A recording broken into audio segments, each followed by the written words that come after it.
Vamos a comenzar la clase de hoy, que es la última del curso. Lo que vamos a hablar hoy tiene que ver con intentar hacer una correspondencia entre distintos niveles de estudio del movimiento y va a estar enfocada principalmente en una variable. El eje, digamos, va a ser una variable que es la potencia mecánica. Bien, y desde esa variable vamos a definir algunos otros conceptos y variables. ¿Está bien? Entonces, la clase de hoy lleva el título de calidad muscular, que es uno de esos conceptos, y análisis funcionales de las acciones musculares que van a tener que ver con la calidad muscular, con la potencia mecánica y con la potencia metabólica. ¿Bien? Esta diapositiva ya se las presenté en otra oportunidad. Acá vemos un esquema que trata de mostrar que existe una relación entre todo aquello que estudiamos a nivel de músculo esquelético, ¿bien? Y lo que es el estudio del movimiento. Entonces, para repasar un poquito, para ponernos en tema, recordemos que tenemos esos órganos que son nuestros músculos esqueléticos, que una de cuyas funciones es la de producir movimiento.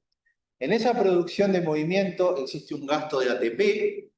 Ese gasto de ATP permite, asociado al movimiento, el deslizamiento de filamentos allá en la intimidad de las fibras musculares.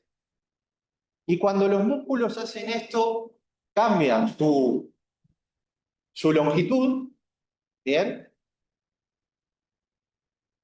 En términos, en concreto, siempre hay algún cambio, alguna deformación, aunque sea a nivel interno, por más que tengamos contracciones isométricas, o sea, son capaces de cambiar su longitud o de desarrollar fuerza. Y como son capaces de desarrollar fuerza y de cambiar su longitud, entonces realizan un trabajo mecánico. ¿Por qué trabajo es fuerza por deformación o por desplazamiento si lo vemos en un contexto ambiental, digamos, el movimiento de un cuerpo?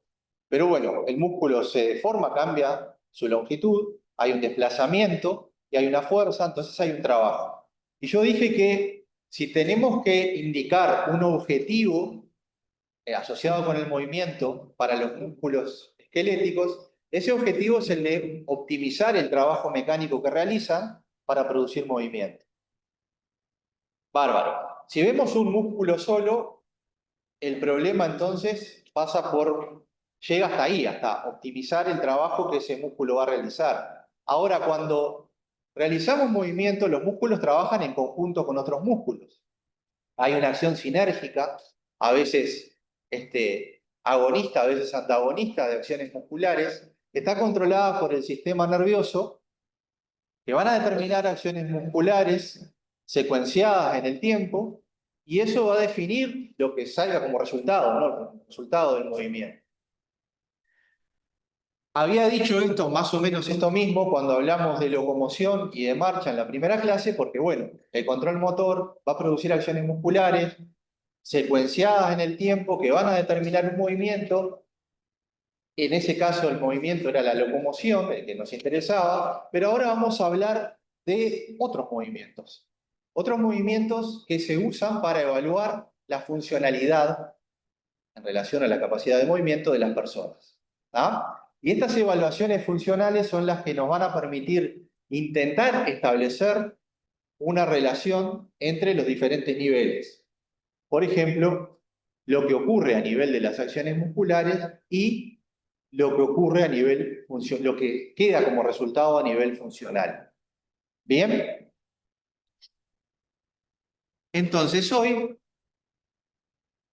el objetivo es hablar de tres puntos. El primero es el concepto de calidad muscular y cómo evaluamos esto, que llamamos calidad muscular, desde el punto de vista funcional principalmente. Aunque voy a hacer una referencia a otros niveles en los que podemos entender o definir la calidad funcional, nos vamos a centrar en un test, en un tipo de movimiento que permite evaluar la calidad funcional y que va a estar muy relacionado con la potencia mecánica. o que supuestamente está muy relacionado con la potencia mecánica que desarrollan nuestros músculos para realizar lograr ese movimiento, el movimiento que se realiza en ese test. Luego vamos a hablar otra vez de fuerzas externas que podemos registrar. Vamos a hablar de potencia mecánica y vamos a hablar de relaciones o perfiles fuerza-velocidad. La potencia es el producto de la fuerza por la velocidad. Y los perfiles fuerza-velocidad van a ser un complemento del análisis de la potencia que puede desarrollar una persona durante la ejecución de una tarea motora. Y finalmente voy a hacer una referencia breve, lo más breve que pueda, que consiga, a la potencia metabólica y voy a marcar su importancia. Ya hablaron ustedes de potencia metabólica con Carlo Biancardi. En una de las clases hablaron del costo de transporte y cuando definieron el costo de transporte hablaron de la medida de la potencia metabólica a través de sistema de consumo de gases. ¿Está? Bueno, vamos a volver a hablar de potencia metabólica y vamos a ver cómo esta medida se puede utilizar para analizar la carga física. Yo lo voy a poner como ejemplo en un contexto deportivo, porque es donde se ha trabajado más en esto, pero esto es extensible potencialmente extensible a cualquier actividad física. ¿Tá? Una actividad física donde hay cambios de velocidad, de dirección, o sea, cuando cambian las cosas, ¿tá? Y cambian los regímenes permanentemente el régimen prioritario de restitución energética. Bien, eso es lo que vamos a ver hoy. Esperemos que nos dé bien el tiempo.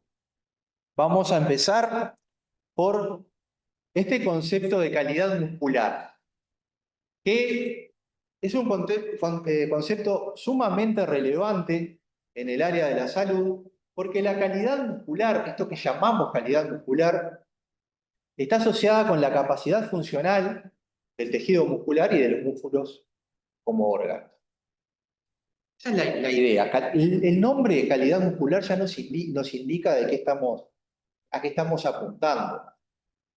Es un concepto que va a tener que ver con lo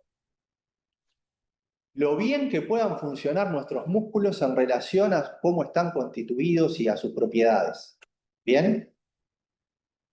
Pero vamos a ver que este concepto, esto que llamamos calidad muscular, presenta un problema, y el problema es que es un concepto multidimensional. Nosotros podemos hablar de calidad muscular en distintos niveles, o hacer referencia a la calidad muscular enfocados en diferentes niveles. ¿Cuáles son esos niveles? Bueno, el primero es la composición muscular. Esta es la forma más característica, más generalizada, una de las dos formas capaz, más generalizada sobre el estudio de la calidad muscular. El nivel de cuando hablamos del nivel de composición muscular, estamos hablando, bueno, de que, por ejemplo, de cuánta grasa muscular tenemos en nuestro cuerpo, ¿tá? Por ejemplo, ¿tá? Una forma de evaluar la composición muscular es a través de algún registro que nos permita determinar la densidad como el músculo es un órgano que va a estar compuesto por distintos tejidos, entonces analizando su densidad podemos tener una idea de la calidad a este nivel. ¿Tá? No nos vamos a detener nosotros en este nivel, solo se lo cuento. Otro nivel es la arquitectura muscular. Claramente, lo que nuestros músculos puedan hacer van a depender de las características de sus fibras, de los ángulos de penetración, variaciones en los ángulos de inserción que tengan los músculos. ¿Tá? Y eso, aunque a uno le parezca que es estructural y que no presenta demasiados cambios, a lo largo de la vida sí presenta cambios. ¿Tá? En función de la movilidad de las personas y de la edad fundamentalmente, esto presenta variaciones. Y es otra forma de evaluar, o otro nivel donde importa, o de que podemos hablar de calidad muscular. Luego vienen dos niveles en los que me voy a detener un poquito. La ultraestructura, lo que llamamos ultraestructura muscular, y el nivel funcional, ese que vamos a hacer un enfoque ahí, en particular en un test. ¿Tá? En cuanto a la ultraestructura, la composición de nuestros músculos de alguna manera va a determinar sus características mecánicas y su capacidad contráctil. Entonces, vamos a tener estrategias que nos van a poder cuantificar, nos van a permitir cuantificar esas propiedades mecánicas, ¿tá? Pasivamente o activamente. Les voy a nombrar dos ejemplos, ¿tá? Y el funcional, que es el que nos vamos a detener, tiene que ver con evaluar la calidad muscular a través de la ejecución de algunos movimientos que están padronizados, a los que llamamos test funcionales, y que nos permiten visualizar cómo nuestros músculos permiten realizar una determinada función. ¿Está? Bueno, respecto al penúltimo de estos niveles, a lo que es lo que tiene que ver con las capacidades, las propiedades mecánicas, perdón, y la capacidad contráctil de los músculos, les voy a nombrar dos cosas. Una que no tiene nada que ver con la que aparece aquí en imágenes es la elastometría. Dos cosas, me refiero a dos abordajes metodológicos. La elastometría es una técnica que permite, mediante la aplicación de sonido, ¿tá?, a nivel del músculo, registrar el comportamiento de las ondas de sonido sobre lo que es la estructura muscular. Y a partir de esa información se puede determinar la rigidez del músculo, una propiedad mecánica, la rigidez del músculo, ¿ven? Lo fácil o difícil que se deforma frente a un estímulo, ¿tá? Que en este caso es un sonido, lo visualizamos a través de cómo viaja una onda de sonido sobre el músculo. Es importante esto porque cambios estructurales, cambios que tienen que ver con la edad, todo eso va a afectar las propiedades mecánicas del músculo porque va a cambiar la composición muscular con el tiempo. Pero no solo asociado con la edad es importante o se dan cambios importantes a nivel de este tipo de medidas. Por ejemplo, luego de que se produce una lesión muscular, las propiedades mecánicas, la rigidez muscular, sufre cambios que pueden ser significativos. ¿Bien? No me voy a detener en eso, es un área de investigación que está en desarrollo. Hay un grupo de investigadores nacionales en el área de biofísica, Facultad de Ciencias, que han trabajado en el desarrollo de este tipo de sistemas, intentando mejorar y están logrando realizar medidas no solo con el músculo en reposo, sino durante una acción dinámica, ¿tá? Y bueno, y esto digamos, tiene una potencialidad muy grande en la evaluación clínica. Lo que están viendo en imágenes es otra técnica que se llama tensomiografía. Aquí lo que se busca es evaluar de alguna forma la capacidad contráctil de un músculo en vivo, la persona, el paciente. En este caso es un atleta amateur en el que se está haciendo un estudio de tensomiografía. ¿Y qué es la tensomiografía? Es una técnica donde al músculo se le da un impulso eléctrico, se estimula externamente el músculo, o sea, un impulso controlado que va aumentando su intensidad hasta que se logra una respuesta máxima en deformación del músculo, producto de la contracción, que es sensada con ese dispositivo que ustedes ven ahí, que va colocado, es un sensor de desplazamiento, que va colocado sobre el vientre muscular. Entonces se estimula el músculo, parecido a lo que hacía Pizarro con el músculo de rana, pero con gente y con otra magnitud de intensidad del estímulo y con el músculo vivo, ¿verdad? Con la persona ahí. Entonces se ve una respuesta mecánica que es una deformación. ¿Tá? Se sensa la deformación que genera la contracción con un estímulo conocido, controlado desde afuera. Y acá hay varios parámetros que se pueden definir o que permiten caracterizar la capacidad contráctil del músculo. Por ejemplo, un tiempo de retardo hasta que se da una pendiente en la deformación, desde que se da el estímulo hasta que comienza a haber una manifestación cuantificable de la actividad del músculo. Después también tienen el tiempo de contracción, el tiempo en el que se llega al valor máximo de contracción, que es una medida importante. Tiene que ver con el tiempo relacionado con este aumento hasta lograr el valor máximo. Luego tienen el tiempo que se puede sostener la contracción, cuánto el músculo queda contraído, digamos, luego de ese estímulo controlado. Esta es la variable más importante, la magnitud de la deformación que se logra con ese estímulo máximo, digamos así. Y bueno, luego el tiempo de relajación, en cuánto tiempo se llega a un valor de deformación que refleja la contractilidad porcentual que llega más o menos al 50% de, del estado original. ¿Está? Todas estas variables son útiles para caracterizar la capacidad contráctil del músculo y de alguna manera reflejan la calidad muscular a ese nivel ultraestructural. ¿Bien? Ahora, hay algunas que tienen que son más fiables que otras, y también esto es músculo dependiente y paciente dependiente. ¿Bien? Una de las más confiables, por decir así, es en la magnitud de la deformación. ¿Tá? Y particularmente en algunos músculos. Por ejemplo, en vasto externo, que es muy utilizado para este tipo de estudios, sobre todo en deportistas, esta variable es bastante confiable y nos da una idea de la calidad muscular. ¿Tá?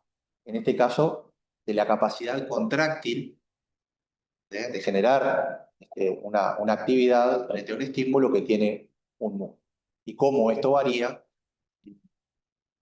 por ejemplo, con el entrenamiento, con la fatiga o luego de producirse una lesión pasado un determinado tiempo de rehabilitación. Bien, pasamos al nivel que nos interesa más, que es el nivel funcional. La calidad muscular se puede evaluar desde el punto de vista funcional con la ejecución de diferentes tareas. Una de esas tareas, estas tareas son test. ¿A me refiero con test? Son actividades, movimientos que tienen un determinado protocolo. O sea que yo puedo controlar y repetir de forma semejante para poder realizar comparaciones. Y esos test tienen que tener, en la medida de lo posible, un significado importante en las actividades de la vida diaria. Como dije, la calidad muscular es un concepto importante, en particular en algunas poblaciones. Y una de las poblaciones donde esto tiene más relevancia es en la población de adultos mayores. ¿Por qué? Porque con la edad se da un proceso de sarcopenia y dinapenia, o sea, una pérdida de capacidades musculares. Sarcopenia está más bien asociada con la masa muscular, con la pérdida de masa muscular, originalmente ha sido definido así, y la dinapenia, perdón, dina viene de fuerza, está asociada con la capacidad de desarrollar fuerza con esa masa muscular. ¿Bien? Eso ocurre normalmente a medida que aumenta nuestra edad, es un fenómeno natural, y poder evaluar esto es importante en el contexto de la salud. Y para eso hay diferentes test. Pero uno de esos test, quizás diría yo el más importante desde el punto de vista funcional, debido a la relevancia que tienen diferentes poblaciones de pacientes, la cantidad de veces que ha sido estudiado, por más que hay problemas con la técnica, es relativamente controlable, y lo fácilmente implementable que es también hace que este test sea relevante, es el test STS-5. El STS-5 pertenece a una familia de test donde la tarea a realizar es pararse y sentarse en una silla. ¿Tá? STS viene de ahí. ¿Tá? Sentarse y pararse de una silla. Una determinada cantidad de veces o durante un determinado tiempo. El STS-5 consiste en pararse y volver a sentarse en una silla 5 veces. Bien, el tiempo que la persona demora en hacer estas 5 repeticiones, es tomado como variable de entrada para un cálculo que se llama índice de calidad muscular, que es un índice de calidad muscular funcional, cuya expresión ustedes tienen ahí arriba.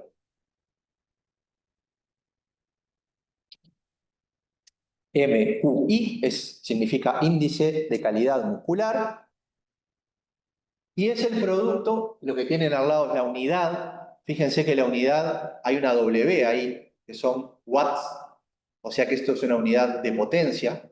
Si hacen esa cuenta, dan valores de potencia. ¿Bien? ¿Cómo?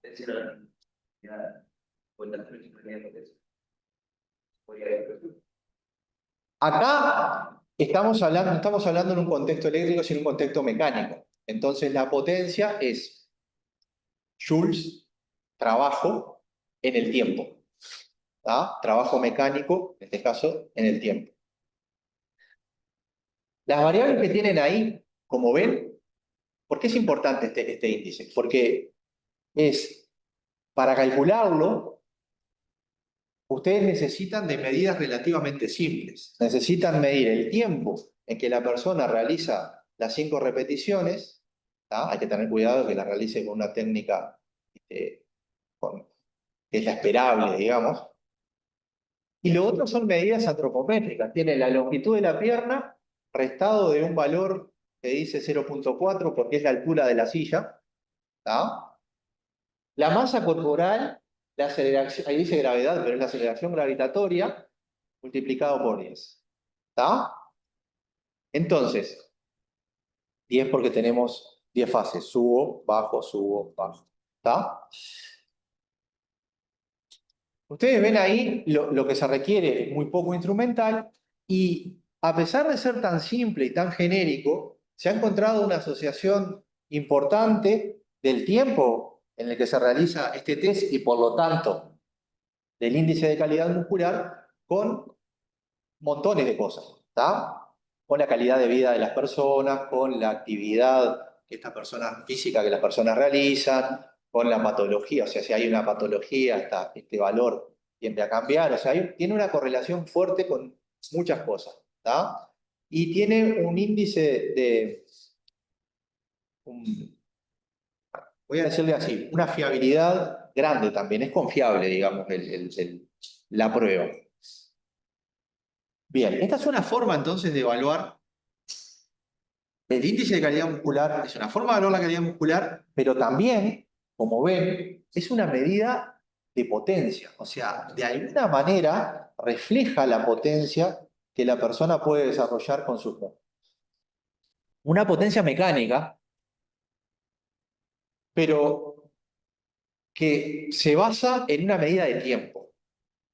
¿Está? Entonces, dije todo lo bueno de este test, vamos a tratar de ver qué problemas tiene evaluar la potencia o considerar este resultado como reflejo de la potencia mecánica que una persona puede desarrollar. Entonces, lo que hablé recién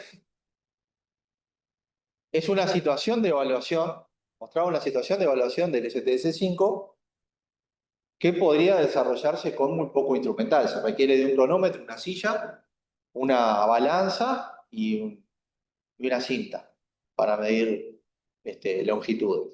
Nada más. ¿Tá? Una cinta métrica. Ahora, este test también se puede hacer instrumentado.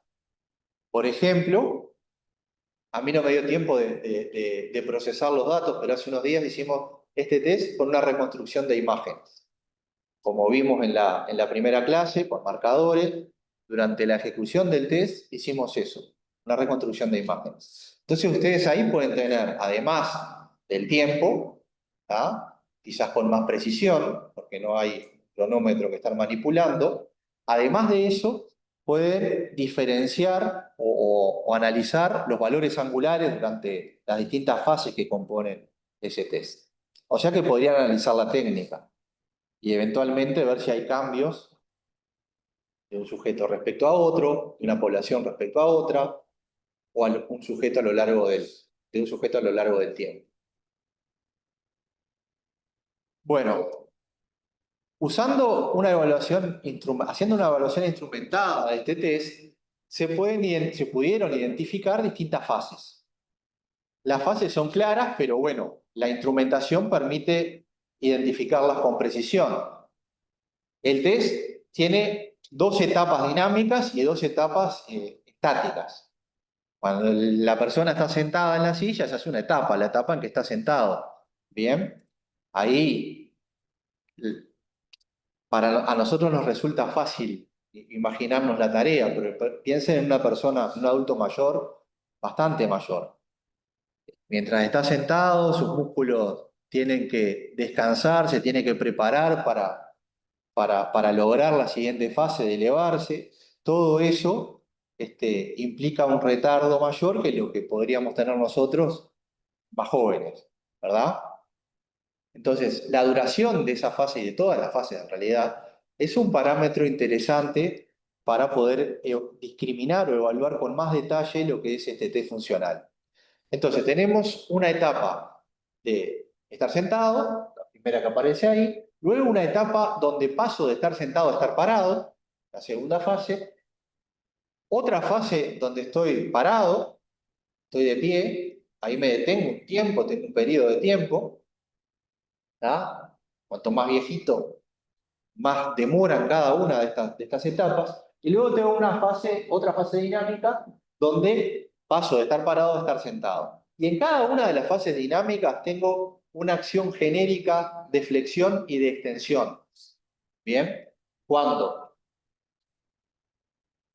arranca la etapa de estar sentado a estar parado,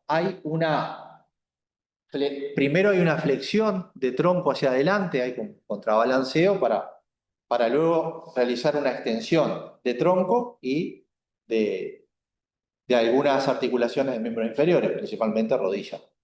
¿Bien?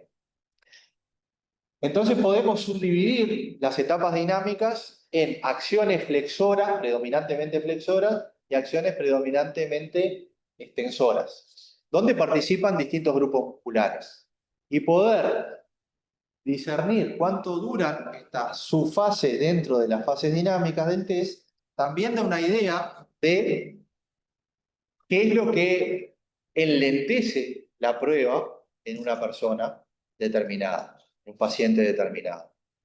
Si esta fase, ya les adelanto, esta fase de flexión de tronco suele ser la que se ve más comprometida en esta y luego esta, en personas mayores, ¿tá? Que tienen problemas de movilidad, donde el proceso de sarcopenia ha producido, digamos, ha tenido un efecto importante sobre la funcionalidad.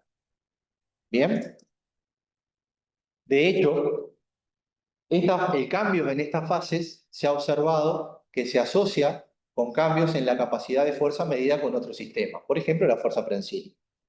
¿Tá? Entonces hay una asociación entre el compromiso que se tiene principalmente en esta acción, donde vamos contra la gravedad, ¿verdad? Acá estamos ayudados de alguna manera por la gravedad, pero en la fase de elevarnos, y principalmente en esta fase, hay cambios ahí, aumentos en esa fase, se han asociado con cambios en la capacidad de generar fuerza con otras partes del cuerpo. Fuerza, se tensiona más. Así que de alguna manera, esa subetapa del test refleja una condición general de los adultos mayores en particular. ¿Está? Acá tienen algunos datos. Esto es tomado de un trabajo relativamente cercano en el tiempo, donde se hizo una comparación entre adultos mayores y personas jóvenes, y se vio la duración acá tienen valores, la mediana en realidad, el valor mínimo y el valor máximo, para la duración de todo el test, la duración de la etapa de flexión y la duración de las etapas de extensión durante las fases dinámicas, acá en color clarito, Y bueno, y la duración, únicamente la duración, porque ahí no hay subetapas, en la parte que el sujeto está de pie y cuando está sentado. ¿Bien? Entonces, esto es una, digamos, son valores que se pueden obtener con un STS5 instrumentado. ¿Bien? Por ejemplo, a través de una reconstrucción con cinemetría. Se están haciendo otras cosas con este test, con algunos sistemas dinamométricos que presentan algunas ventajas. Por ejemplo,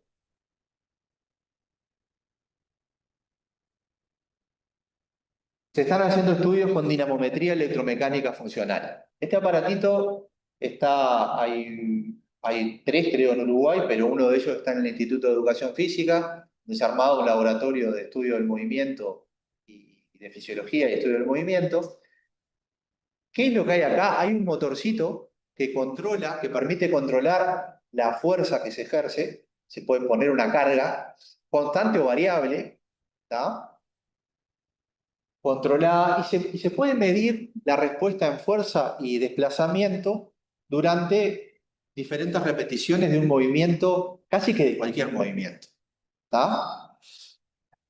Este tipo de sistema es muy útil en rehabilitación.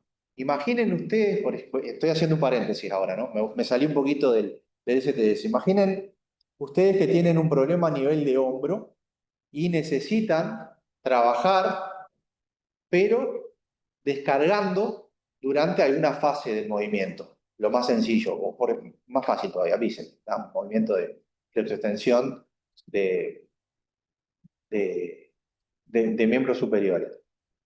Te colocan la carga al dinamómetro y pueden indicar que el sujeto realice una fuerza, o sea, que esté el aparato realizando una fuerza durante la fase de flexión, o sea, de la fase concéntrica, y otra carga durante la fase excéntrica.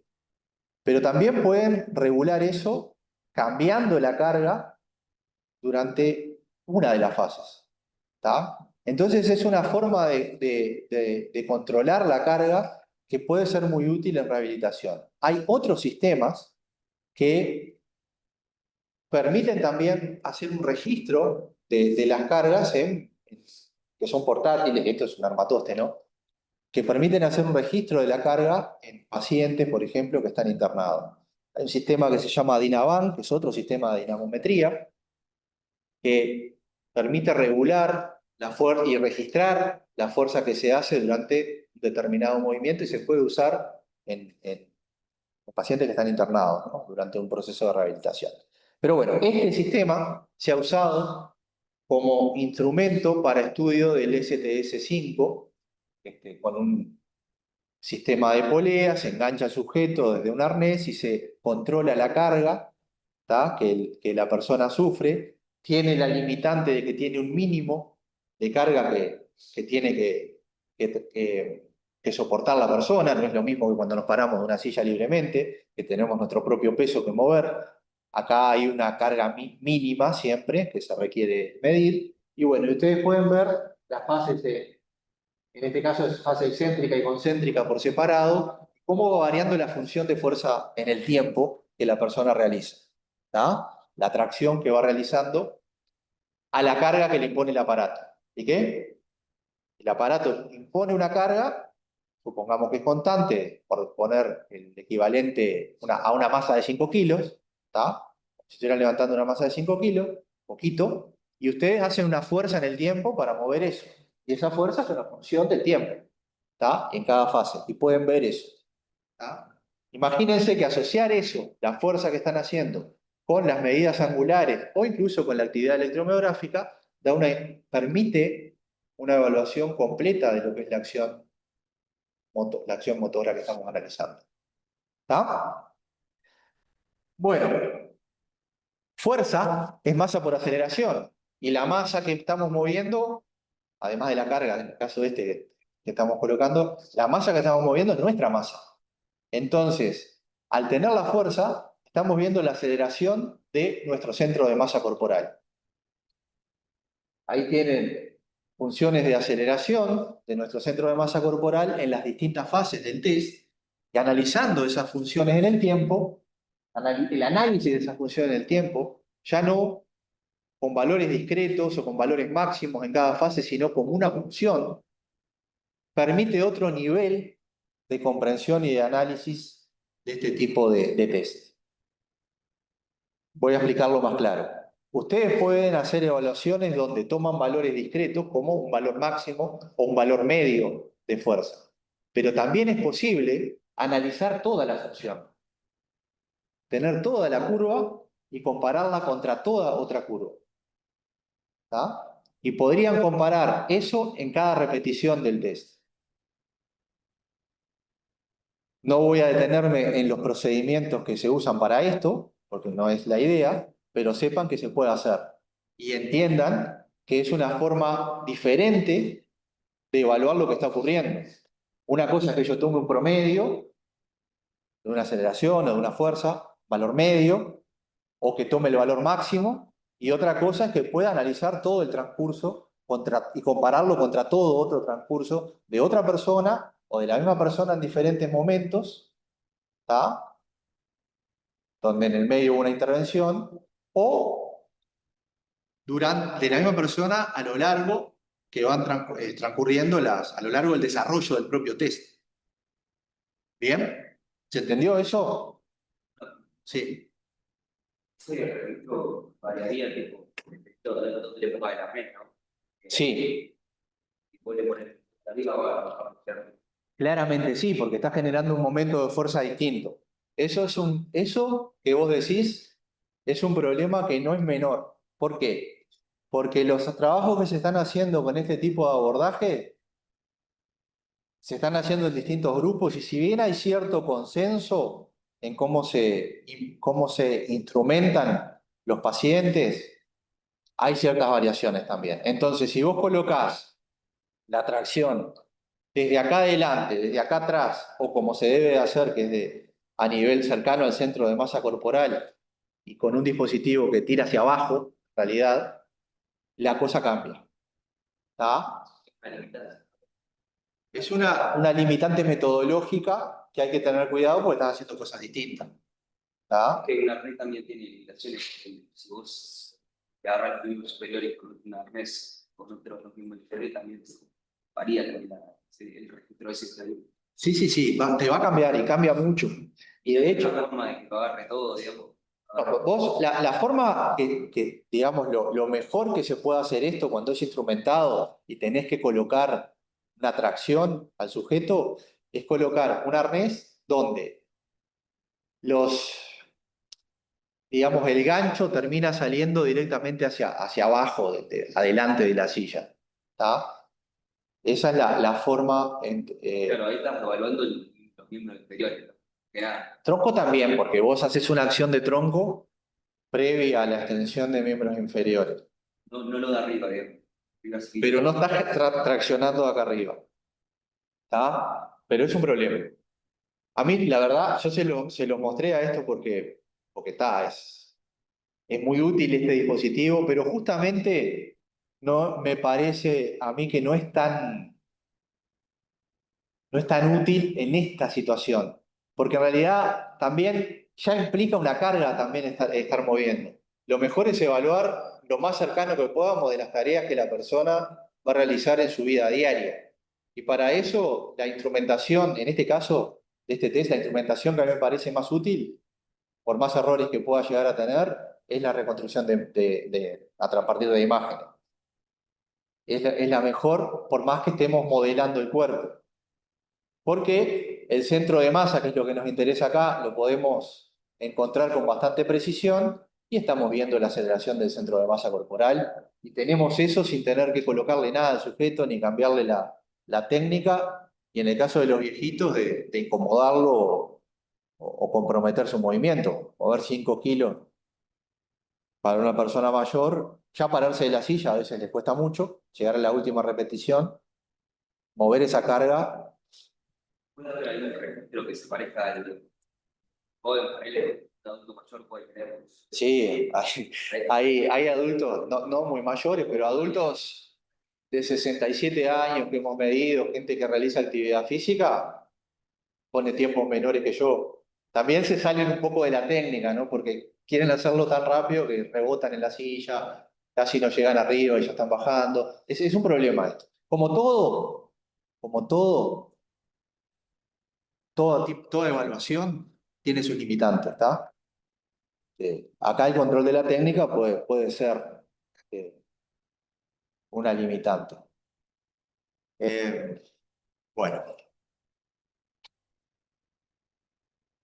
hasta acá hablamos de calidad muscular y vimos la calidad muscular en distintos niveles. Nos centramos en dos niveles, ¿tá? Y principalmente en uno. Y en ese nivel que nos centramos principalmente, que es el funcional, hablamos de un test que es el STS5 y de cómo el tiempo que se pone en realizar este test forma parte de un cálculo que estima la calidad muscular y que se ha asociado con la potencia muscular. ¿Tá? Recuerdo que potencia es el producto, potencia desde el punto de vista físico, es el producto de fuerza por velocidad. ¿Tá? Vamos a pasar ahora a hablar de potencia, de fuerza y de perfiles fuerza-velocidad, o sea, de los perfiles construidos con las dos variables que definen la potencia, fuerza y velocidad. Antes de hacerlo, vamos a recordar esta diapo que presentamos en la primera clase, donde vemos cómo la fuerza de salida, recuerden que yo hablé de una fuerza de salida, ¿no? Una fuerza externa, un registro de fuerza externo realizado por nuestro cuerpo y la diferencié de la fuerza muscular.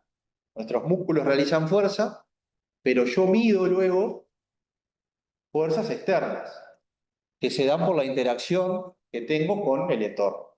¿Tá? Para medirlo con un dispositivo con el que yo interactúo. Estamos hablando entonces de fuerzas externas. Esas fuerzas, cuya unidad es el Newton, operando con otras variables, me permiten obtener un conjunto otro conjunto de variables. La fuerza por el desplazamiento, ¿no? O por deformación, también puede ser, es igual al trabajo mecánico. El trabajo mecánico también se puede entender como la variación de energía mecánica. Lo vieron cuando hablaron de las variaciones de energía a nivel del centro de masa con Carlo Biancardi. El trabajo dividido por el tiempo es la potencia, o sea que como desplazamiento en el tiempo es velocidad, la fuerza por la velocidad es la potencia. Y la fuerza por el tiempo, el área que queda encerrada en una curva fuerza-tiempo, es el impulso mecánico. ¿Tá? El impulso mecánico también se puede entender como, o se define de hecho, como la variación de cantidad de movimiento, que es el producto de masa y velocidad. Y como nosotros estamos hablando del movimiento de nuestro cuerpo, la masa la asumimos constante, la masa de nuestro cuerpo. Entonces, cuando hay una variación en el impulso, eso es sinónimo de una variación en velocidad, un cambio en velocidad. ¿Está? Bien. Vamos a ver ahora qué relación existe entre la fuerza y la potencia. Y para eso vamos a usar otro test que se usa muchísimo en la evaluación deportiva, pero que también se usa en la evaluación clínica, en algunas situaciones, en algunas poblaciones. El test consiste en realizar saltos verticales. ¿Tá? En realidad es una batería, hay una batería de test que es una combinación de diferentes tipos de salto vertical. Yo voy a hablar de dos tipos de salto vertical. Un salto vertical es un salto en el que yo estoy en esta posición, mis manos en la cintura, estoy parado, bajo, muy rápido, lo más rápido que pueda, hasta llegar a un rango angular de rodilla de más o menos 90 grados, no me detengo, todo continuo, y salto lo más alto que pueda. Ese es un test, se llama CMJ, ¿tá? Salto con contramovimiento. porque hay una fase de descenso a la que se le llama contramovimiento y luego una fase de trabajo mecánico positivo sobre mi centro de masa, donde yo me empujo hacia arriba. ¿Está?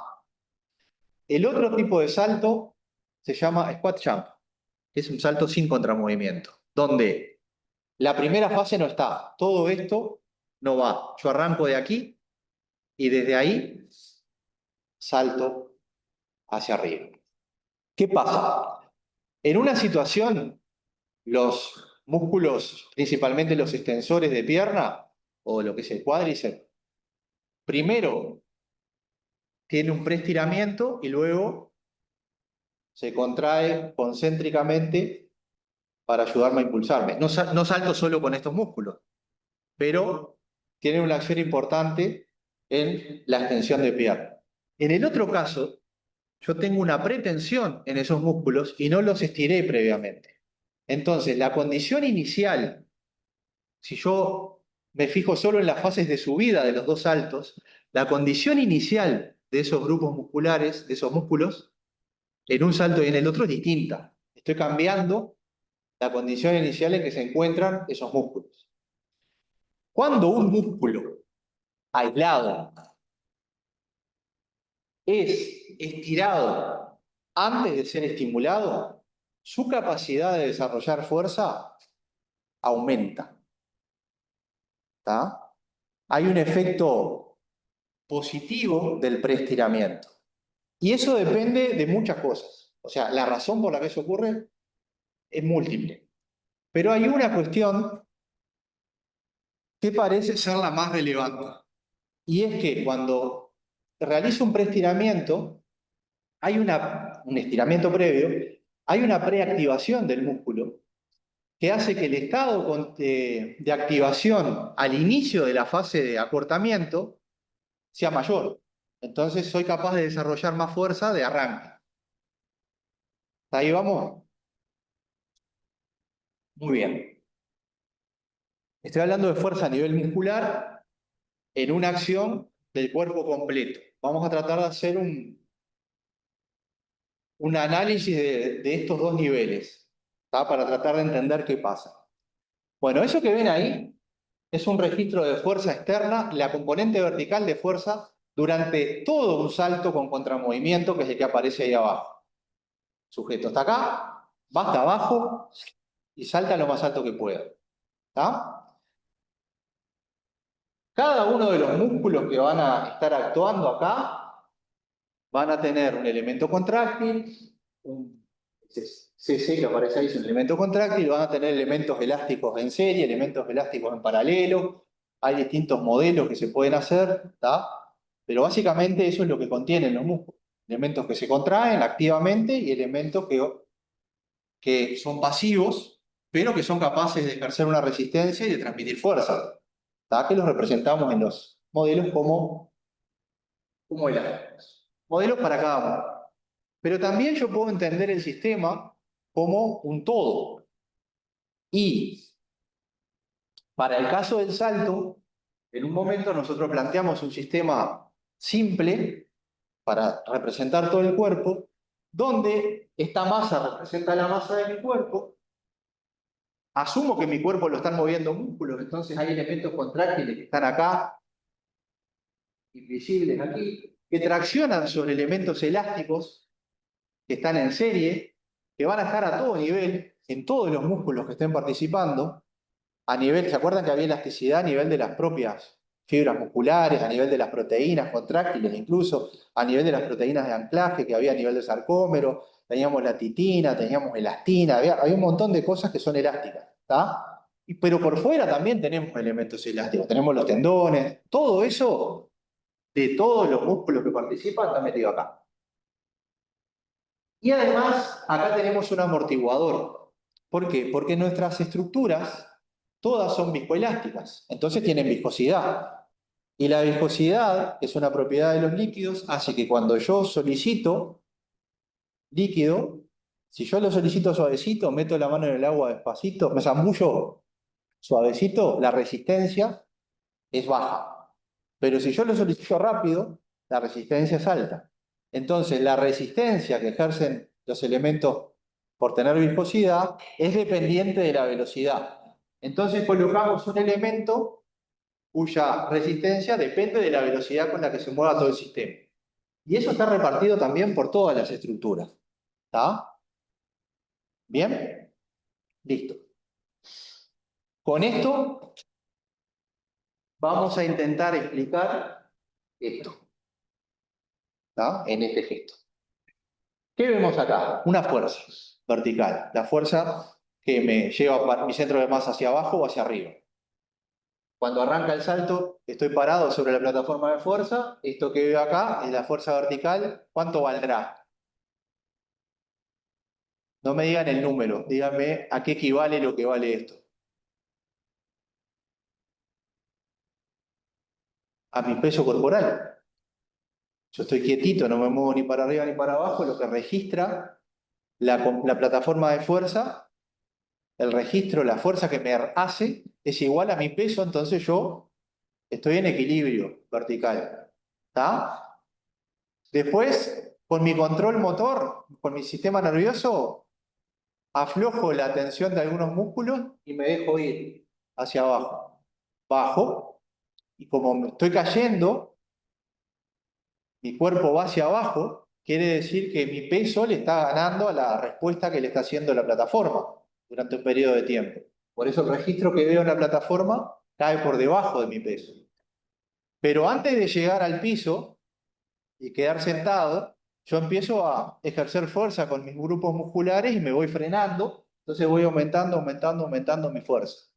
Y la aumento, y la aumento, y la aumento, y paso mi peso. Todo esto ocurre cuando yo estoy abajo, voy hacia abajo, aunque mi fuerza supere mi peso. Me voy frenando, ¿está? Frenando, frenando hasta que me freno. Y una vez que me frené, empiezo a hacer una fuerza neta en la vertical y por lo tanto una respuesta de la plataforma que me lleva hacia arriba. Y hay un momento que logro un valor máximo. Bien. ¿Dónde piensan ustedes que se logra ese valor máximo durante todo el movimiento? Al final, en realidad, Terminando, ¿no? Terminando ese movimiento. sabés que estaba más cerca de estar bien la primera respuesta.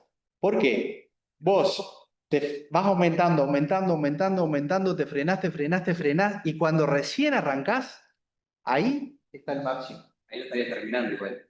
Estás arrancando. Ah, no, yo decía terminando el agachamiento. Está, pero es después de que ya empezaste a subir, pero un poquitito después, recién, enseguida. Ahí está el máximo de fuerza. Y después va cayendo y acá estás en el aire. Acá el registro es 0 en la plataforma, en este tiempo estoy en el aire. Y allá caí de nuevo. Y tengo un pico enorme de fuerza cuando aterrizo. Pero esto no nos importa. Se mide con una plataforma de fuerza, ¿no? Se mide con una plataforma. Porque por ejemplo lo que refiero a mi hijo, ahora. Sí. Está, otra unidad, pero sí. Es como una balanza. Bueno, ¿qué se puede hacer con esto? ¿O para qué es útil? ¿Para qué yo hablé de este modelo? Quiero mostrarle la importancia de un modelo en poder estimar la potencia a nivel muscular, pero en conjunto, y de los distintos elementos que componen un músculo.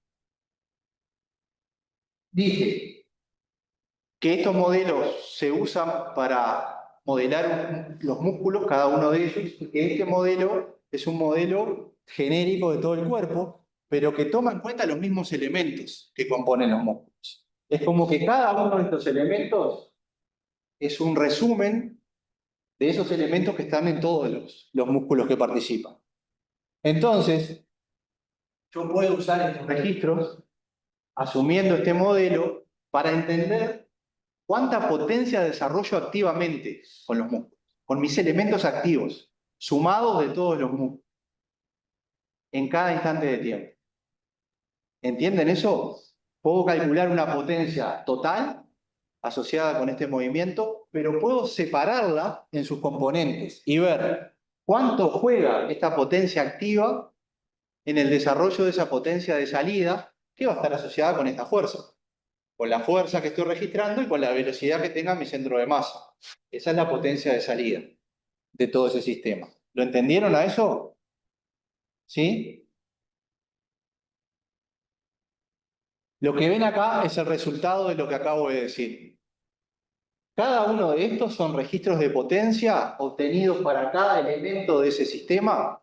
Esta es la potencia total desarrollada. Ahora les cuento en qué situaciones de salto. ¿Tá? Esta es la potencia activa, o sea, la potencia que me gastó ATP en todos mis músculos para lograr saltar. Como verán, tiene valores negativos, ¿no? Tiene una curva hacia abajo, las otras son todas positivas. ¿Por qué? Porque es una potencia que mis elementos activos, los elementos activos de mis músculos, le entregan al sistema. Por eso, como potencia es trabajo en el tiempo, un trabajo entregado lleva este signo negativo. Por eso es que vemos la curva hacia abajo. Cuanto más hacia abajo, más potencia entregué activamente, gastando ATP. Igual que el gasto, digamos, ¿Cómo? igual que el gasto. Es potencia. ¿Va a estar asociado con la energía que gasto? Sí, porque es potencia activa y la hago gastando ATP. Pero no es una misma medida, no es una misma medida, pero sí está asociada una cosa con otra. Bien. ¿Qué están viendo acá? Porque hay varias curvas. Este estudio se hizo esto corresponde solo a la fase positiva, porque es la única que tiene, del segundo salto que les nombré, donde partimos desde aquí, el salto squat jump. Estamos viendo la potencia a nivel del elemento contráctil, a nivel del resorte, del amortiguador y la potencia total del sistema durante este tipo de saltos, pero con diferentes condiciones de carga. Hay una de estas, que es la negra, donde la carga es mi propio cuerpo, mi propio peso corporal. O sea, los atletas acá saltaron con su peso. Estaban acá, saltá lo más alto que puedas, pum, saltó. Fíjense hasta dónde llega esta curva con cero de carga. Es la que tiene más potencia activa. Esto es muy importante. Para acá, todas las rayitas que son continuas, en cada caso se fue incrementando un 10% del peso corporal del sujeto con el sistema de dinamometría que vimos antes. ¿Tá? Se traccionó con un arnés a nivel de la cintura, cerca del centro de masa corporal, se colocó una carga que equivalía al 10% del peso de la persona que saltaba, y la persona saltaba. Y en ese caso, la potencia entregada con una carga baja llega hasta acá. Activa estoy hablando. ¿Tá? Cuando aumentamos a 20%, este es el transcurso. Cuando aumentamos la carga al 30%, a medida que aumento la carga con la que salto, activamente mis músculos gastan, vamos a tomar lo que dijiste vos, están realizando menos potencia. Si potencia es trabajo en el tiempo, y si el trabajo tiene que ver con la fuerza, y la fuerza me requiere ATP, estoy gastando menos ATP, es lo que dice acá, estoy gastando menos ATP para saltar con más carga. Parece raro, ¿no? Tiene que ver con el tema de la ley de Fick, un poco. El tema de la carga, velocidad. Sí tiene que ver, pero sí tiene que ver. ¿Por qué tiene que ver? Porque la ley de Hill me relaciona carga y velocidad en un músculo aislado. Por eso tiene que ver. Pero déjame decirte la explicación porque esto parece raro. Acá lo que yo les estoy diciendo es, todas las partes activas de mis músculos que participan en el salto, cuando yo les pongo más carga, cada vez gastan menos. por decirlo de una forma sencilla. ¿Tá? Cada vez desarrollan menos potencia, por lo tanto desarrollan menos trabajo, por lo tanto, si se desplazan lo mismo, desarrollan menos fuerza, y si desarrollan menos fuerza, están gastando menos ATP. ¿Qué pasa? Los otros elementos, ¿tá? Si vemos las curvas, por ejemplo, del elástico, cada vez me absorben más, ¿no? Entonces, la explicación de lo que ocurre con la potencia está en entender cuánto contribuye cada elemento en cada condición de carga. Y solo les mostré el aumento de carga.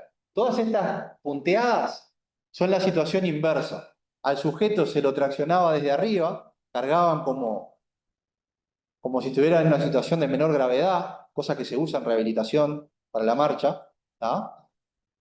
Y entonces, ¿qué pasa? Cuando hay una fuerza externa actuando sobre el sujeto y es ayudado para saltar, por decirlo de alguna forma, los músculos realizan, cuanto más lo descargo, menos potencia activamente, porque realizan menos trabajo, porque realizan menos fuerza y entonces están gastando menos ATP. Pero ahí es lógico, hay una fuerza que me está hinchando. Acá no parecía tan lógico. ¿Está? Pero la explicación está en cómo juegan los otros elementos. ¿Está? ¿Cuánto me quitan de la energía entregada los otros elementos? Acá, esta información se puede traducir de la siguiente manera. Si usted quiere entrenar activamente sus músculos, o sea, quiere que realicen potencia, un gran valor de potencia, gastando más ATP, salte con su propio peso. Porque en esa situación es para la que estamos diseñados, nuestro cuerpo está diseñado. Nuestro cuerpo está diseñado para, si estamos dentro de un rango normal de peso corporal, para soportar nuestra carga. Entonces, en esa situación, activamente es cuando vamos a lograr el mayor desarrollo de potencia. Vamos a maximizar el trabajo mecánico que podemos realizar. Cuando cambiamos la situación de carga, nuestros músculos van a poder trabajar fuera, más lejos del óptimo. Esa es la idea que está detrás de esto. Y eso se logra con un modelo, con un registro externo, ¿tá? Pero nos permite hacer una interpretación a nivel muscular.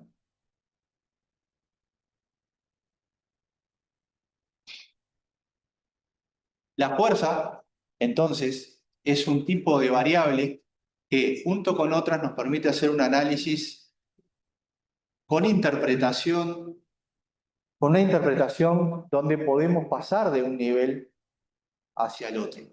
Podemos tratar de entender qué ocurre a nivel muscular teniendo un registro a nivel sistémico. ¿Ah? En el medio tenemos un modelo, ¿no? Tenemos que asumir cosas, pero se puede hacer una interpretación, al menos, de qué están haciendo nuestros músculos en conjunto. Puse de nuevo acá la diapositiva de la fuerza que teníamos durante la marcha para un pie y para otro. Recuerden que la fuerza vertical. Acá tenemos otro registro de fuerza vertical, en este caso para el salto que les estaba contando recién, el salto con contramovimiento. Y lo que quise mostrar acá es cómo, teniendo un registro de fuerza vertical, dividiendo por la masa tenemos aceleración y operando tenemos velocidad y posición del centro de masa corporal.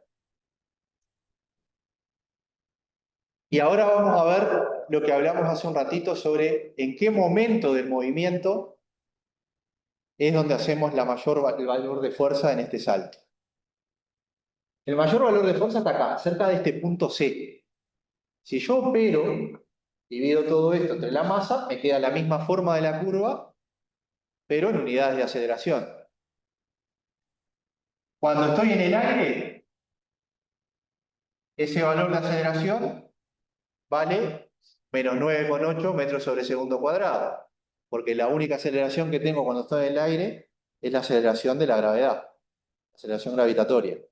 Así que en ese momento tengo un valor constante, mi centro de masa tiene una aceleración hacia abajo, aunque yo me esté moviendo hacia arriba en la primera fase del salto, ¿no? Estoy en el aire, me muevo hacia arriba, pero mi aceleración es hacia abajo. Es la única fuerza que está actuando ahí. No estoy interactuando con el piso. Ahora vamos a mirar esto que es velocidad. La velocidad en el punto C es casi cero, es cero, porque ese punto C es donde estoy más abajo. Si la velocidad es cero, es porque es justo el instante en que yo venía bajando y cambio para ir subiendo. En ese momento hay un instante mínimo que me detengo. En ese punto C mi velocidad es cero, entonces quiere decir que este punto C es donde estoy en la posición más baja de mi centro de masa. Si vamos al desplazamiento, lo vemos claramente. El punto C es la posición más baja de mi centro de masa. Un instante después de ese punto C es donde tengo mi fuerza máxima. ¿Ven? Mostré lo que pasa en un gesto, vimos el movimiento y tratamos de asociarlo con variables velocidad, fuerza, aceleración, velocidad, posición, que podemos obtener en este caso con una plataforma de fuerza, porque estamos apoyados con los dos pies cuando saltamos. En otra situación, lo mismo lo podríamos hacer con una reconstrucción del movimiento. Lo que quise transmitir acá es cómo podemos obtener variables que nos permiten entender el movimiento, explicar el movimiento. Voy a volver ahora al concepto de potencia. Ahora vamos a quedarnos con esta partecita de la curva de fuerza. Solo el periodo de tiempo en que yo estoy interactuando con el piso, ¿tá? Hasta que me despego. Lo que ven acá, en otra escala, son la fuerza, es la misma curva que teníamos hoy, solo que en una escala diferente. Por eso vemos esta bajadita más llana, este es el mismo valor que obtengo, acá me despego. Esto es un artefacto producto de la vibración de la plataforma, pero acá estaría en el aire. ¿Tá? Así que hasta acá, esto que estoy mostrando ahí, lo voy a mostrar acá, desde acá hasta acá, eso es desde acá hasta acá. ¿Ven? Desde acá hasta acá, desde acá hasta acá. Creo que lo sé.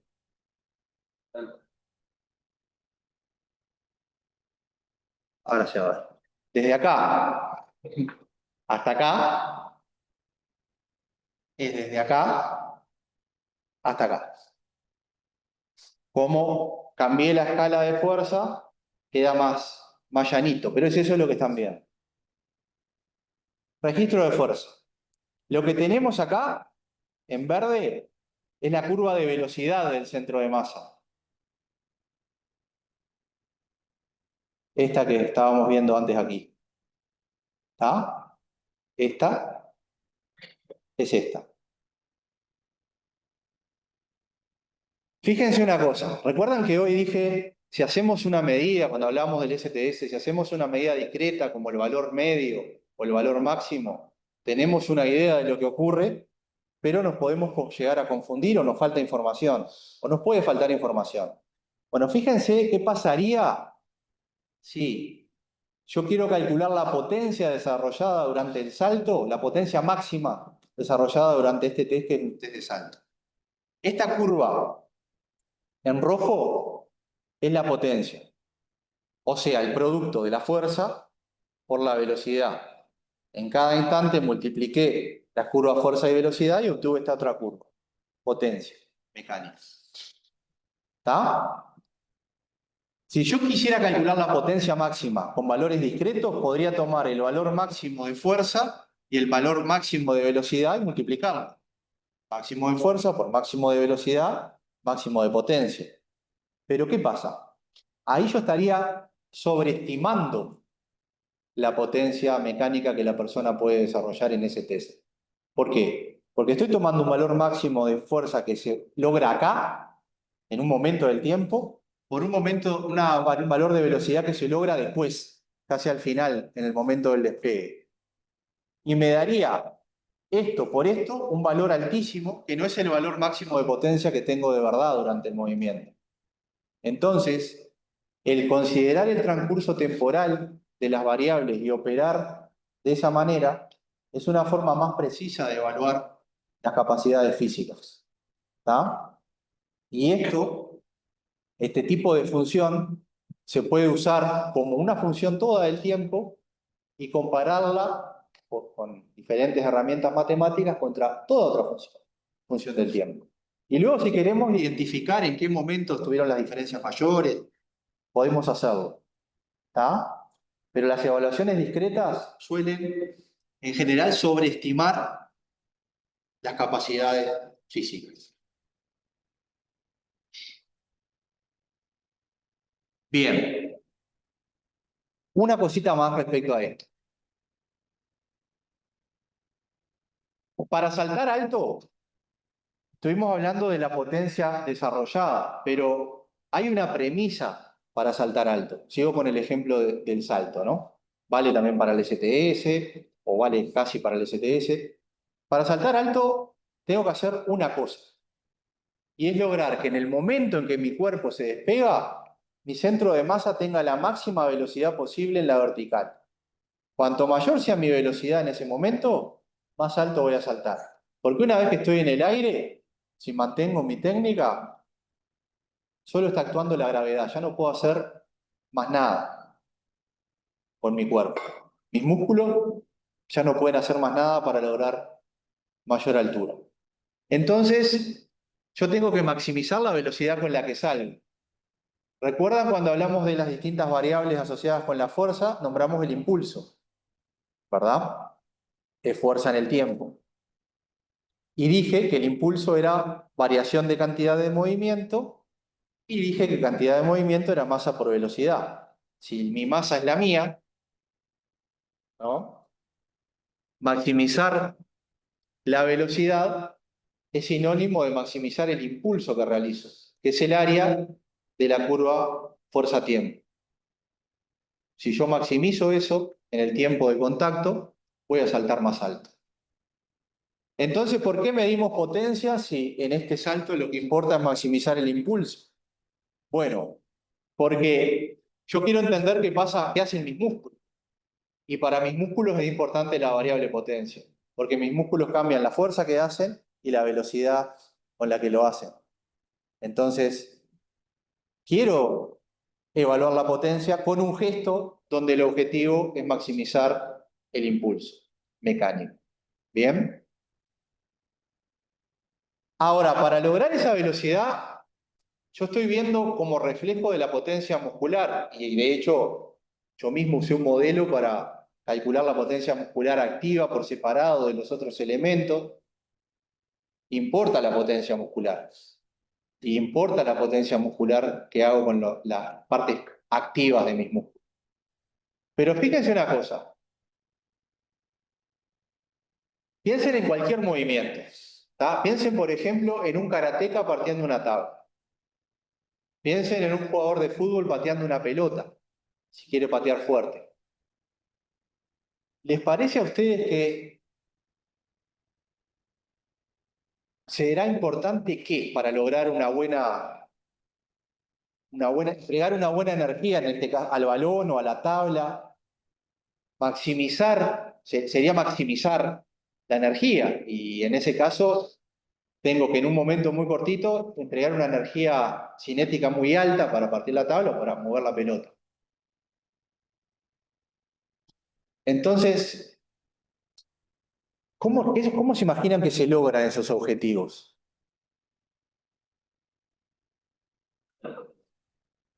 Puede ser la potencia mecánica, estamos hablando, ¿no? Entonces, sí, está bien, puedo maximizar la potencia que hago con cada uno de los músculos que participan. Pero hay algo que está por encima de eso. Yo puedo desarrollar un trabajo mecánico alto, una potencia alta con cada uno de los músculos, pero lo puedo hacer con todos a la vez, por ejemplo. Entonces, cuando llego al final, lo hice todo al principio, por ejemplo, y Llego al final y no entrego nada. O lo puedo secuenciar de tal forma que optimizo, que maximizo la variable que quiero maximizar. Entonces, detrás de esto está el control que hay o la secuenciación temporal que tienen las acciones de los músculos. Porque no estamos hablando de un músculo aislado, un solo músculo. Estamos hablando de un conjunto de músculos que yo secuencio, que yo controlo. Y no solo controlo el trabajo y la potencia que pueden realizar, controlo en qué momento lo hacen. Entonces, aparece acá la coordinación, entendida como secuenciación temporal, como una capacidad muy importante en las evaluaciones físicas. Lo dije en el deporte, pero también lo es en cualquier actividad de la vida diaria. La coordinación me regula todo lo otro. Si yo no secuencio bien, esa energía no la logro hacer, no la logro volcar en la funcionalidad. ¿Está? Bueno, con modelos de este otro tipo, ya no tan genéricos como aquel que le mostré, se puede jugar con la secuenciación y ver en qué medida es importante esa coordinación temporal de los músculos. ¿Y saben qué? En todos los, por ejemplo, en todo lo que se ha estudiado de salto vertical, por ejemplo, se ha visto que el timing, cambios en el timing, en la secuencia temporal con que se activan los músculos, termina siendo mucho más relevante en el resultado del movimiento que la fuerza que puede realizar cada músculo, el trabajo mecánico entregado por cada músculo. Entonces, eso termina siendo el determinante principal. Y esto es sumamente importante, porque significa que lograr a nivel clínico una buena coordinación de las acciones musculares es como el objetivo primario para lograr una buena funcionalidad. Con coordinación te referís a fuerza y velocidad, ¿no? Para entregar una máxima potencia. Con coordinación me refiero a una secuenciación temporal de las acciones musculares que cada acción muscular va a estar, ahí sí, lo que decís vos. Podemos estar hablando de fuerza, podemos estar hablando de trabajo, podemos estar hablando de potencia. ¿Tá? Para secuenciar la participación de los músculos para lograr optimizar alguna de esas variables, ¿tá? De las cuales yo, si me preguntas una, te diría el trabajo mecánico o la potencia, que es trabajo en el tiempo. ¿Tá? Eso es modificable, digamos. Sí, es modificable. Depende de una persona. Está en la práctica, pero lo puede modificar. Sí, estamos en otra persona. Tiene menos capacidad de modificar eso, pero es entrenable, sí que es entrenable. Sí.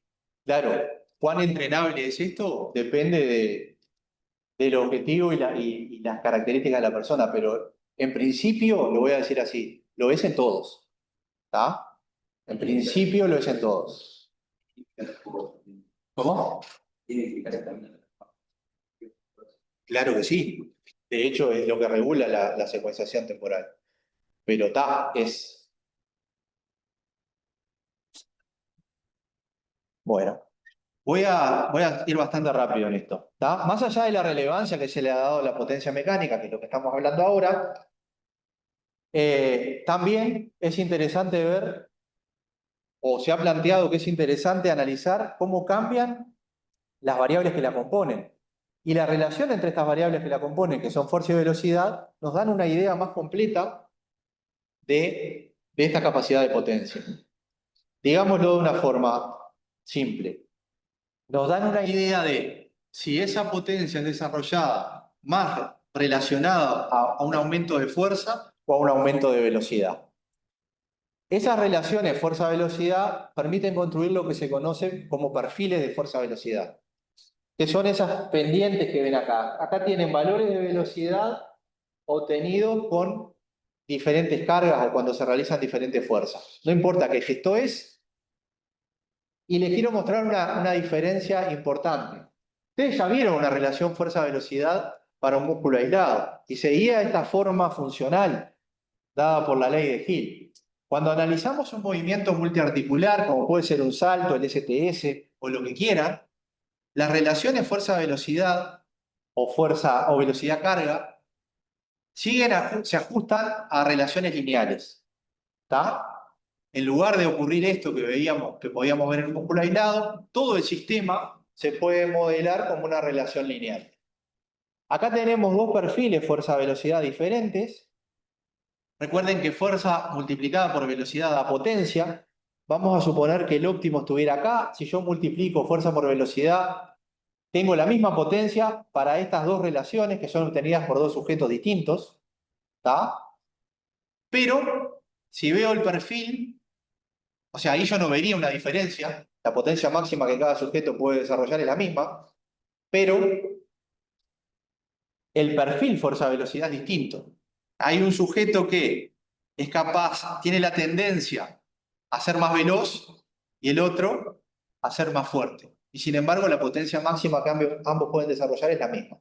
Entonces, los perfiles fuerza-velocidad son un complemento en la evaluación y se están utilizando en la clínica. Por ejemplo, con el STS, ¿está? Usando dinamometría electromecánica funcional.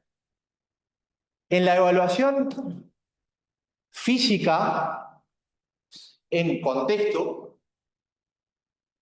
en una situación deportiva, por ejemplo, y concretamente durante un partido de fútbol que se me están viendo ustedes, hay un problema. Si yo quiero evaluar la potencia o el perfil fuerza-velocidad de un jugador de fútbol, en este caso, y lo hago con un test, supongan que estos son saltos verticales con distintas cargas, estoy evaluando una funcionalidad con un test, así como hacíamos el STS para un adulto mayor, pero en el caso del adulto mayor, esa función de pararse y sentarse de la silla es muy importante para su vida. Así como la fuerza prensil, así como caminar, ir y volver, son funciones importantes.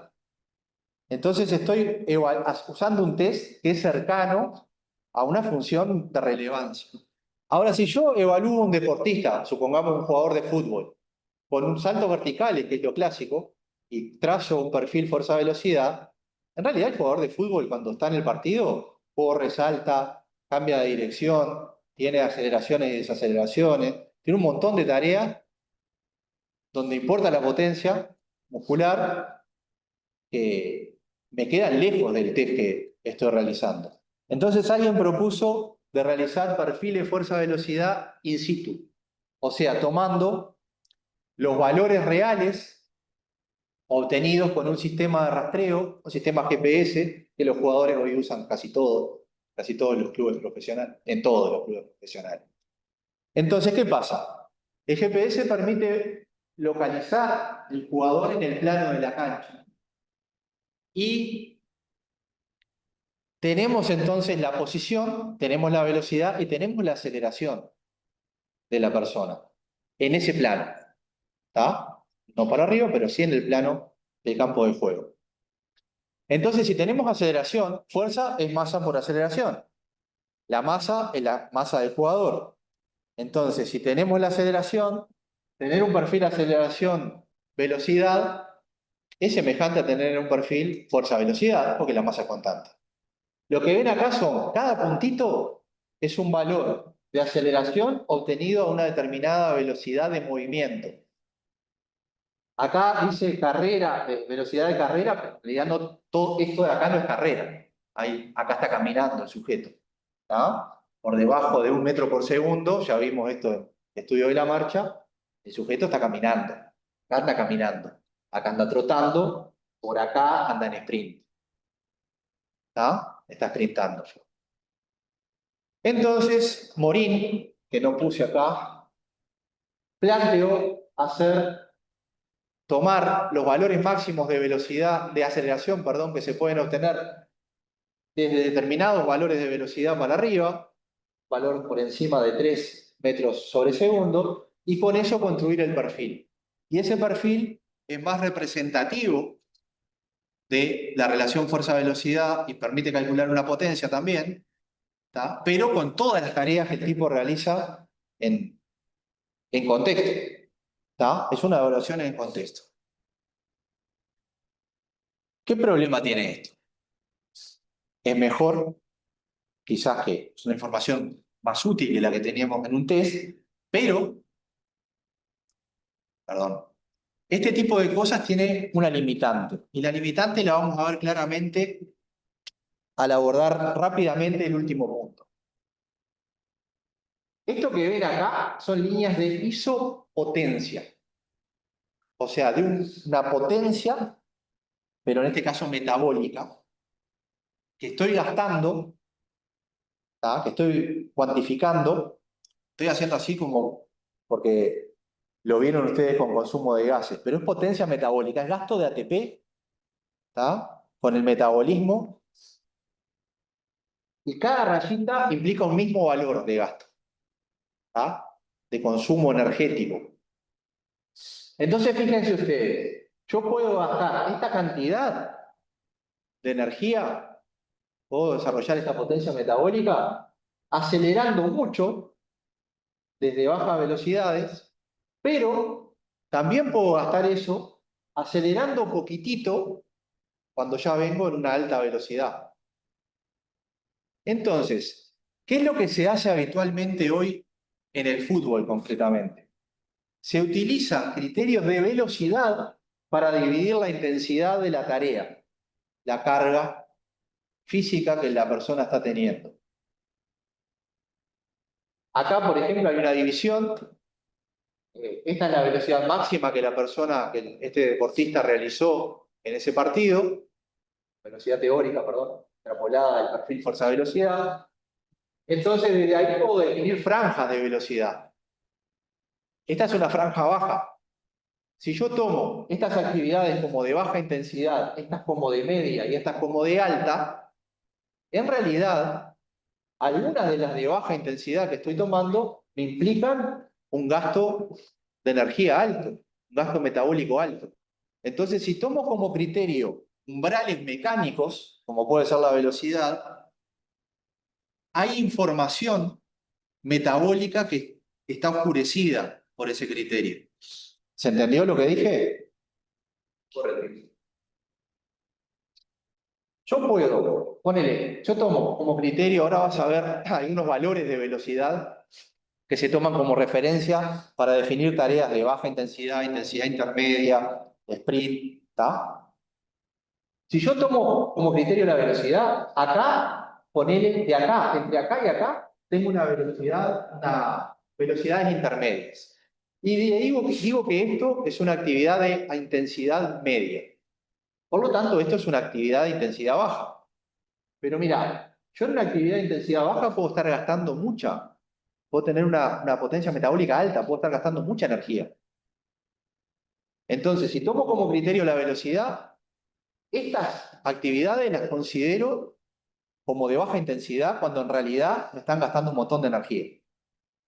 Entonces, se puede tomar otro criterio, el criterio de la potencia metabólica para dividir las actividades, tanto el volumen como la intensidad de la carga física, en este caso de un deportista, que es donde se está estudiando esto más, ¿tá? Pero esto mismo se puede hacer para una persona, si la rastreamos y vemos su aceleración durante el día, lo podemos hacer para una persona cualquiera, ¿tá? No con un GPS, porque donde andamos nos metemos adentro del salón y ya no nos rastrea, pero sí lo podemos hacer con un acelerómetro, ¿tá?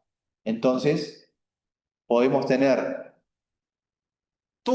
monitorear toda la actividad durante un día o durante varios días, y en función de eso hacer un análisis de la carga física que la persona desarrolla fuera del consultorio. Ese tipo de cosas se hacen con otras variables, por ejemplo la frecuencia cardíaca, ¿no? Bueno, miren cómo, si en vez de considerar un criterio mecánico como la velocidad, ¿qué pasa si consideramos un criterio metabólico? Esto que ven acá son valores de cada barrita, vamos a concentrarnos en las barritas negras. Son rangos de velocidad. Para caminar, para jogging, para baja intensidad, una intensidad más alta y sprint. ¿Está? Y esto que ven acá son valores de energía gastada, ¿está? En watts sobre kilogramos. Para poder ver la diferencia, cómo surge un análisis distinto, una conclusión distinta de las cosas, vamos a considerar lo que dice aquí arriba. Encima de 20 watts de energía por kilogramo, ese gasto de energía se corresponde con velocidades que van de 16 kilómetros por hora para arriba. O sea, que si nosotros sumamos todas las actividades con el criterio mecánico que están de 16 kilómetros por hora para arriba, ¿tá? Esto es, vamos a ver, esto es distancia. La distancia recorrida, toda la distancia total recorrida a más de 16 kilómetros por hora, esto más esto, y lo divido entre la suma de todas las barritas negras, eso me da un 6%. Pero, si en lugar de hacer eso, uso el equivalente energético, sumo esto más esto más esto y lo divido sobre la suma de todas las distancias recorridas a los distintos rangos de gasto energético, eso me da 40% del total. Ahí ven cómo tomar un criterio u otro me lleva a concluir que la carga física de una actividad es una o es otra.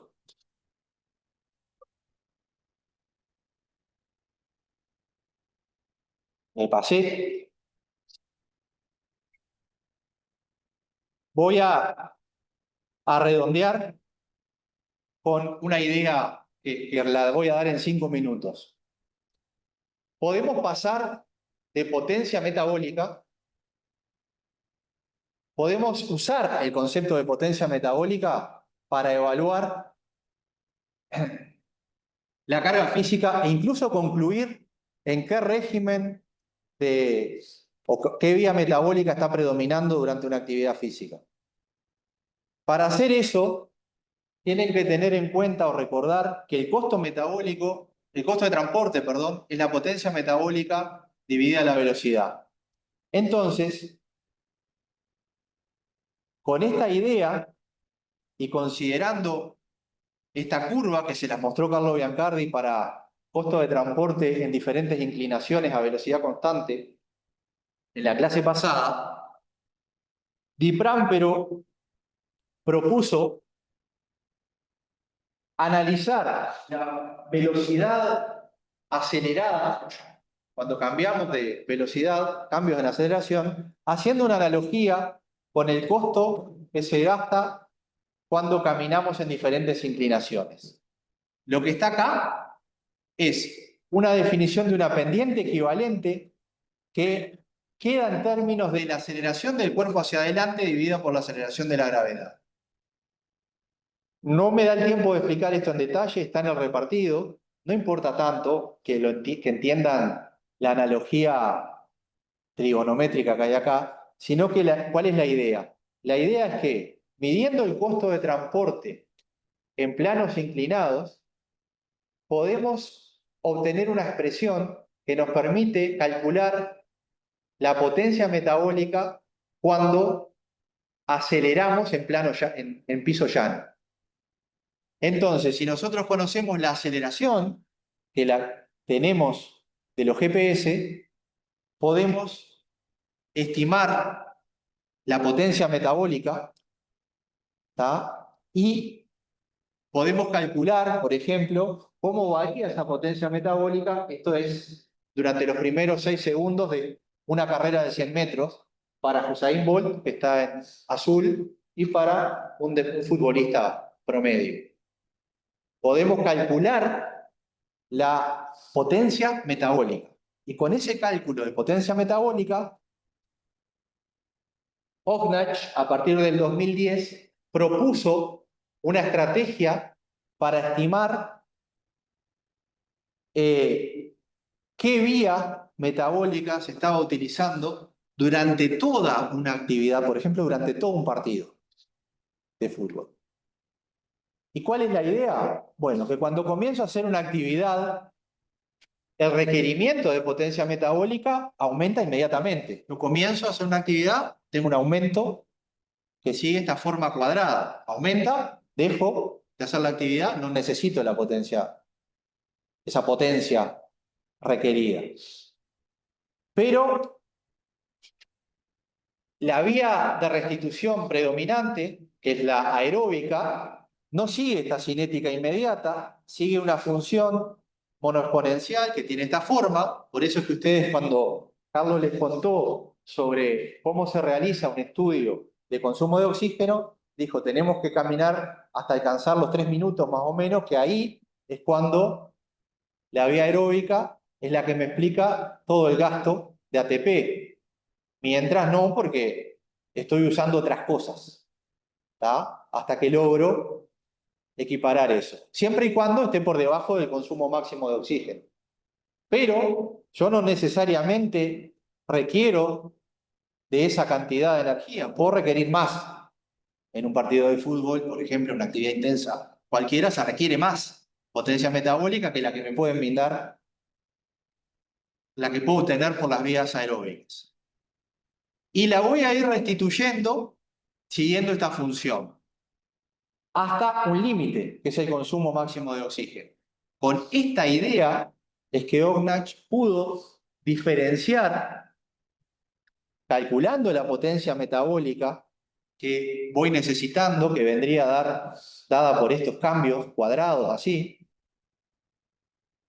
haciendo esa analogía, tomando en cuenta esa analogía de cuánto gasto en un plano inclinado llevado a cuando estoy en un plano llano acelerando, puedo diferenciar durante el transcurso de una actividad intermitente la actividad con qué sistema, con qué vía metabólica predominante se está llevando a cabo.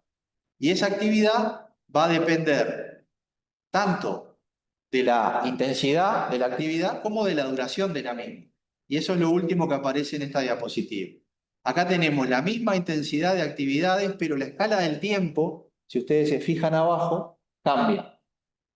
Está diferente la escala del tiempo. Cuanto más rápido se realiza una actividad de la misma intensidad, más predominan las vías anaeróbicas, que es lo que aparece acá en oscuro. ¿Se entendió esa idea, por lo menos? Entonces, para terminar, la idea de esta última parte fue ver cómo una analogía, que no me detuve de explicar mucho, una analogía mecánica, permite utilizar un concepto metabólico, la potencia metabólica, para poder hacer una evaluación durante una actividad solo registrando la posición, velocidad y aceleración de la persona. Si rastreamos los cambios de aceleración de la persona, podemos llegar a estimar las vías metabólicas que los músculos están usando para realizar ese movimiento. Entonces, unimos ahí la fisiología funcional con la mecánica del sistema y con la mecánica muscular, que en definitiva es donde se están utilizando ese ATP. ¿Está? Todo este tipo de cosas, esto último que he nombrado, está en completo desarrollo en este momento. Casi esto que les mostré lo usan muy pocos clubes profesionales o selecciones. La mayoría de las evaluaciones todavía se basan en conceptos mecánicos para evaluar la carga física. Tanto en el deporte como en la evaluación clínica, este tipo de enfoque tiene una potencialidad enorme, porque estamos haciendo una evaluación en el contexto de la persona, con un sistema muy simple y barato, como puede ser un acelerómetro, ¿tá? Que se puede desarrollar en Facultad de Ingeniería. Una cosa simple. No estoy menospreciando la Facultad de Ingeniería, quiero decir. Se puede desarrollar con bajo costo, lo puede desarrollar un estudiante de ingeniería, ¿tá? Entonces, tenemos herramientas para la clínica que nos permiten hoy hacer una evaluación más allá de los límites del consultorio. ¿Bien? Bueno, con esto finalizamos el último módulo. Espero que les vaya muy bien en sus pruebas.